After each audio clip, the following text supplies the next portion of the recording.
Warga negara Inggris berinisial JTH 34 tahun divonis bersalah dalam kasus ganja dan dihukum pidana penjara 5 tahun di lapas kelas 2A Kerobokan.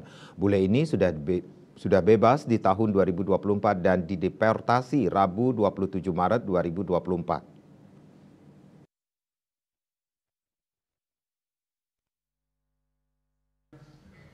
Kepala Kantor Imigrasi Ngurah Rai Suhendra Kamis 28 Maret mengatakan WNA asal Inggris berinisial JTH dideportasi setelah yang bersangkutan selesai menjalani masa tahanannya di lapas kelas 2 Kerobokan.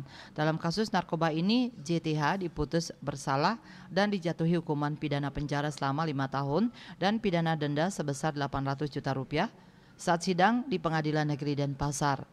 Suhendra menjelaskan JTH telah dideportasi melalui Bandara Igusti Ngurah Rai pada 27 Maret 2024 malam menggunakan maskapai Qatar Airways rute Denpasar Doha yang kemudian dilanjutkan dengan rute Doha London menggunakan maskapai yang sama. Berdasarkan pemeriksaan oleh bidang Intel Dakim, JTH mengaku diamankan oleh pihak kepolisian pada sebuah villa di daerah Canggu atas kepemilikan sebanyak 80 gram ganja. JTH kemudian ditahan di Polda Bali selama 4 bulan dan dipindahkan ke lapas. Berdasarkan data perlintasan, JTH terakhir kali masuk ke wilayah Indonesia pada 2 Maret 2019 lalu melalui Bandara Internasional Igusti Ngurah Rai menggunakan bebas visa kunjungan (BVK).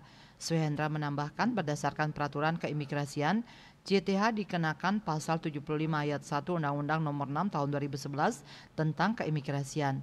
Atas dasar tersebut terhadap yang bersangkutan dikenai tindakan administratif keimigrasian berupa pendeportasian serta namanya akan diusulkan masuk dalam daftar tangkal.